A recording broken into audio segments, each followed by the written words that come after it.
ಇನ್ನು ಮುಂದೆ ಶಾಲಾ ಮಕ್ಕಳ ಹಾಜರಾತಿಗೆ ಫೇಸ್ ರೆಕಗ್ನಿಷನ್ ಕಡ್ಡಾಯಗೊಳಿಸಲಾಗಿದೆ. 2026-27ನೇ ಸಾಲಿನಿಂದಲೇ ಫೇಸ್ ರೆಕಗ್ನಿಷನ್ ತಂತ್ರಜ್ಞಾನವನ್ನ ಜಾರಿಗೆ ತರಲಾಗುತ್ತೆ. ಎಐ ಆಧಾರಿತ ತಂತ್ರಜ್ಞಾನದ ಮೂಲಕ ಹಾಜರಾತಿಯನ್ನ ಕಡ್ಡಾಯಗೊಳಿಸಿರುವಂತಹ ಸರ್ಕಾರ ಅನುದಾನಿತ ಮತ್ತು ಸರ್ಕಾರಿ ಶಾಲೆಗಳಲ್ಲೂ ಕೂಡ ಫೇಸ್ ರೆಕಗ್ನೈಸೇಷನ್ ಕಡ್ಡಾಯಗೊಳಿಸಲಾಗಿದೆ.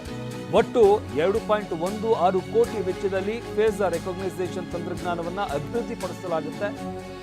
ಮೇ ತಿಂಗಳ ಒಳಗೆ ಎಲ್ಲಾ ಶಾಲೆಗಳಲ್ಲಿ ಎಐ ಮೊಬೈಲ್ ಆಪ್ ಅನ್ನು ಅನುಷ್ಠಾನಗೊಳಿಸಲಾಗಿದೆ.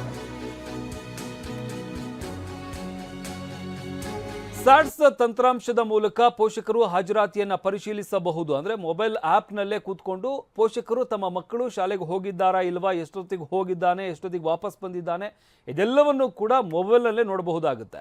ಶಿಕ್ಷಕರ ಹಾಜರಾತಿಗೂ ಕೂಡ ಫೇಸ್ ರೆಕಗ್ನೈಸೇಷನ್ ತಂತ್ರಜ್ಞಾನವನ್ನು ಅಳವಡಿಕೆ ಮಾಡಲಾಗಿದೆ. ಇನ್ನು ಮುಂದೆ ಶಿಕ್ಷಕರ ಹಾಜರಾತಿ ಕಳ್ಳಾಟಕ್ಕೆ ಬ್ರೇಕ್ ಬೀಳಲಿದೆ. ಶಿಕ್ಷಕರು ಫೇಸ್ ರೆಕಗ್ನೈಸೇಷನ್ ತಂತ್ರಜ್ಞಾನವನ್ನು ಹಾಜರಾತಿಯನ್ನು ನೀಡಬೇಕಾಗುತ್ತೆ ಈ ಮುಖಾಂತರ. ಅದರಿಂದಾಗಿ ಶಿಕ್ಷಕರು ಕೂಡ ಎಷ್ಟು ಗಂಟೆಗೆ ಶಾಲೆಗೆ ಬರ್ತಾರೆ, ಎಷ್ಟೊತ್ತಿಗೆ ಹೋಗ್ತಾರೆ, ಇದೆಲ್ಲವೂ ಕೂಡ ಆನ್ಲೈನ್ನಲ್ಲೇ ಎಲ್ಲ ಮಾಹಿತಿಗಳು ಕೂಡ ಲಭ್ಯವಾಗುತ್ತೆ. ಇನ್ನು ಸರ್ಕಾರಿ ಶಾಲೆಗಳಲ್ಲಿ ತುಂಬ ಕಡೆ ನಾವು ಗಮನಿಸ್ತಾ ಇದ್ವಿ, ಶಾಲೆಗೆ ಶಿಕ್ಷಕರೇ ಬರ್ತಾ ಇರಲಿಲ್ಲ, ಇನ್ಯಾವತ್ತೋ ಬರೋದು, ಸಹಿ ಹಾಕ್ಬಿಡುವಂಥದ್ದು, ರಜೆ ತಗೊಳ್ಳುವಂಥದ್ದು, ಈ ರೀತಿಯಾಗೆಲ್ಲ ಮಾಡ್ತಾಯಿದ್ರು. ಆದರೆ ಇನ್ನು ಮುಂದೆ ಇದ್ಯಾವುದು ಕೂಡ ಈ ಕಳ್ಳಾಟಗಳು ನಡೆಯೋದಿಲ್ಲ.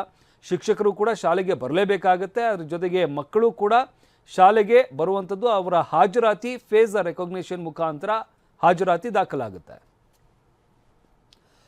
ಈ ಬಗ್ಗೆ ಮತ್ತಷ್ಟು ಮಾಹಿತಿ ನೀಡ್ತಾರೆ ನಮ್ಮ ಪ್ರತಿನಿಧಿ ವಿನಯ್ ಕಾಶ್ಯಪ್ಪನವರ್. ವಿನಯ್, ಗಮನಿಸ್ತಾ ಇದ್ದೀವಿ ಫೇಸ್ ರೆಕಗ್ನೈಸೇಷನ್ ಮುಖಾಂತರ ಮಕ್ಕಳು ಹಾಗೆ ಶಿಕ್ಷಕರಿಗೂ ಕೂಡ ಹಾಜರಾತಿಯನ್ನು ಕಡ್ಡಾಯಗೊಳಿಸಲಾಗಿರುವಂಥದ್ದು. ಯಾವ ರೀತಿಯಾಗಿರುತ್ತೆ ಹಾಗಾದ್ರೆ ಈ ಟೆಕ್ನಾಲಜಿ?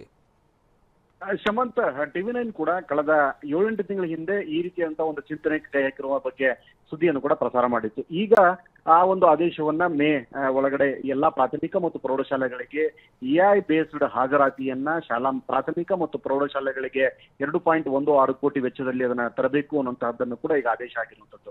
ಪ್ರಮುಖವಾಗಿ ಶಾಲಾ ಮಕ್ಕಳ ಅಟೆಂಡೆನ್ಸ್ ಹಾಕೋದು ಒಂದು ಪ್ರತಿ ಬಾರಿ ಕೂಡ ಕ್ಲಾಸ್ಗಳಲ್ಲಿ ಇರ್ತಾ ಇತ್ತು. ಪ್ರತಿ ಒಂದು ತರಗತಿ ನಡೆದಂತ ಸಂದರ್ಭದಲ್ಲಿ ಹಾಜರಾತಿ ಕಡ್ಡಾಯ ಆಗಿದೆ. ಯಾಕಂದ್ರೆ 75% ಹಾಜರಾತಿ SLC ಮಕ್ಕಳಿಗೆ ಇರಲೇಬೇಕಾಗುತ್ತೆ. ಜೊತೆಗೆ ಅದು ಇದ್ದಂತ ಸಂದರ್ಭದಲ್ಲಿ ಅವರಿಗೆ ಆಂತರಿಕ ಅಂಕಗಳ ವಿಚಾರವೂ ಕೂಡ ಈಗ ಮಹತ್ವವನ್ನು ಪಡೆದುಕೊಳ್ಳುತ್ತೆ. ಹೀಗಾಗಿ ಮಕ್ಕಳ ಹಾಜರಾತಿಯನ್ನ ಪ್ರತಿ ಕ್ಲಾಸ್ನ ಆರಂಭದ ಸಮಯದಲ್ಲಿ ಶಿಕ್ಷಕರು ತೆಗೆದುಕೊಳ್ತಾರೆ.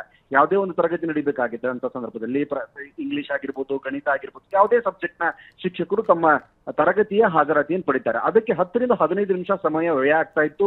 ಜೊತೆಗೆ ವಿದ್ಯಾರ್ಥಿಗಳ ಕೂಡ ಅದನ್ನು ಮಾನಿಟರ್ ಮಾಡೋದು ಕಷ್ಟ ಆಗ್ತಾ ಇತ್ತು. ಹೀಗಾಗಿ ಈ ಬಾರಿ ಶಿಕ್ಷಣ ಇಲಾಖೆ ಒಂದು ಹೆಜ್ಜೆ ಮುಂದೆ ಹೋಗಿ ಎಐ ಬೇಸ್ಡ್ ಅಟೆಂಡೆನ್ಸ್ ಅನ್ನ ಫೇಸ್ ರೆಕಗ್ನೈಸೇಷನ್ ಅಟೆಂಡೆನ್ಸ್ ಜಾರಿ ತಂದಿದೆ. ಅಂದ್ರೆ ಮೊಬೈಲ್ ಅಲ್ಲಿ ಶಿಕ್ಷಕರಿಗೆ ಆ ತರದ ಒಂದು ತಂತ್ರಜ್ಞಾನ ಕೊಡ್ತಾರೆ. ಅವರು ಕ್ಲಾಸ್ ರೂಮ್ ಅಲ್ಲಿ ಇರುವಂತಹ ಮಕ್ಕಳು ಕೂತ್ಕೊಂಡಿರುವಂತಹ ಮಕ್ಕಳ ಒಂದು ಫೋಟೋವನ್ನು ಹೊಡೆದ ತಕ್ಷಣ ಆ ಫೋಟೋವನ್ನ ಆಪ್ಗೆ ಅಪ್ಲೋಡ್ ಮಾಡ್ತಾ ಇದ್ದ ಹಾಗೆ ಆ ಕಂಪ್ಲೀಟ್ ಆಗಿ ಅವರ ಫೇಸ್ ರಿಕಗ್ನೈಸ್ ಆಗಿ ಅವರ ಅಟೆಂಡೆನ್ಸ್ ಆಟೋಮೆಟಿಕ್ಲಿ ಜನರೇಟ್ ಆಗುತ್ತೆ. ಹೀಗಾಗಿ ಒಂದೇ ಒಂದು ಕ್ಲಿಕ್ ಮಾಡೋದ್ರ ಮೂಲಕ ಎಲ್ಲಾ ತರಗತಿಯ ಮಕ್ಕಳ ಹಾಜರಾತಿಯನ್ನ ಒಂದೇ ಸರಿಗೆ ಶಿಕ್ಷಕರು ಹಾಕ್ಬಹುದು. ಇದರ ಜೊತೆಗೆ ತಮ್ಮ ಮಕ್ಕಳು ಶಾಲಾ ತರಗತಿಗಳಲ್ಲಿ ಎಷ್ಟು ತರಗತಿಗಳು ಅಟೆಂಡ್ ಆಗಿದ್ದಾರೆ, ವೀಕ್ಲಿ ಅವರ ಸ್ಟೇಟಸ್ ಏನಿದೆ ಮತ್ತು ಮಂತ್ಲಿ ಅವರು ಎಷ್ಟು ಕ್ಲಾಸ್ಗಳನ್ನು ಹಾಜರಾಗ್ತಾರೆ, ಇದರ ಇಂಚು ಮಾಹಿತಿ ಕೂಡ ಪೋಷಕರಿಗೆ ಸಿಗುತ್ತೆ. ಸ್ಟಾಟ್ಸ್ ಅಲ್ಲಿ ಅವರು ಮಾಹಿತಿನೂ ಕೂಡ ಪಡ್ಕೊಳ್ಬಹುದು.